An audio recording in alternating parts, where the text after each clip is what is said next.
నమస్కారాలు. భారతీయ జనతా పార్టీ నాయకులకి, కార్యకర్తలకి, ప్రతి ఒక్కరికి హృదయపూర్వక నమస్కారాలు.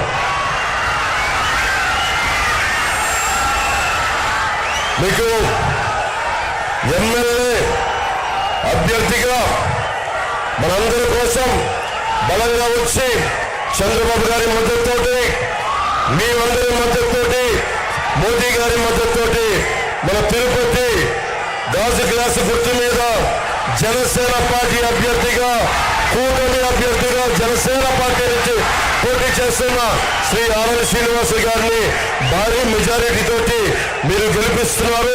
దానికి కృతజ్ఞతలు చెప్పుకోవడానికి వచ్చాను. అలాగే భారతీయ జనతా పార్టీ పార్లమెంట్ అభ్యర్థిగా డాక్టర్ వరప్రసాద్ రావు గారు, నేను వారి రాజకీయాల్లోకి 2009లో నేను ఆహ్వానించాను.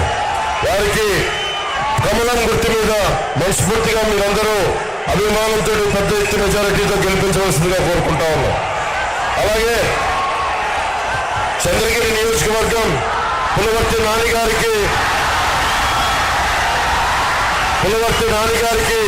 చంద్రగిరి నియోజకవర్గం నుంచి తెలుస్తా ఉంది మీ అఖండ ప్రేమ. ఎలా గెలిపించబోతారో వారందరికీ నా హృదయపూర్వక మీరు ఆశీస్సులు అందజేయాలి. భారీ మెజారిటీతో గెలిపించాలని కోరుకుంటా ఉన్నాం. కరుణాకర్ రెడ్డి గారు ఉన్నారు ఇక్కడ. మీకు వారి అబ్బాయి కావాలా? మీకు ఎమ్మెల్యేగా కోడి బొచ్చు కూడా అమ్ముకునే వ్యక్తి, నెలకి 20 లక్షలు కోడి బొచ్చు మీద కూడా చేసేవాళ్ళు.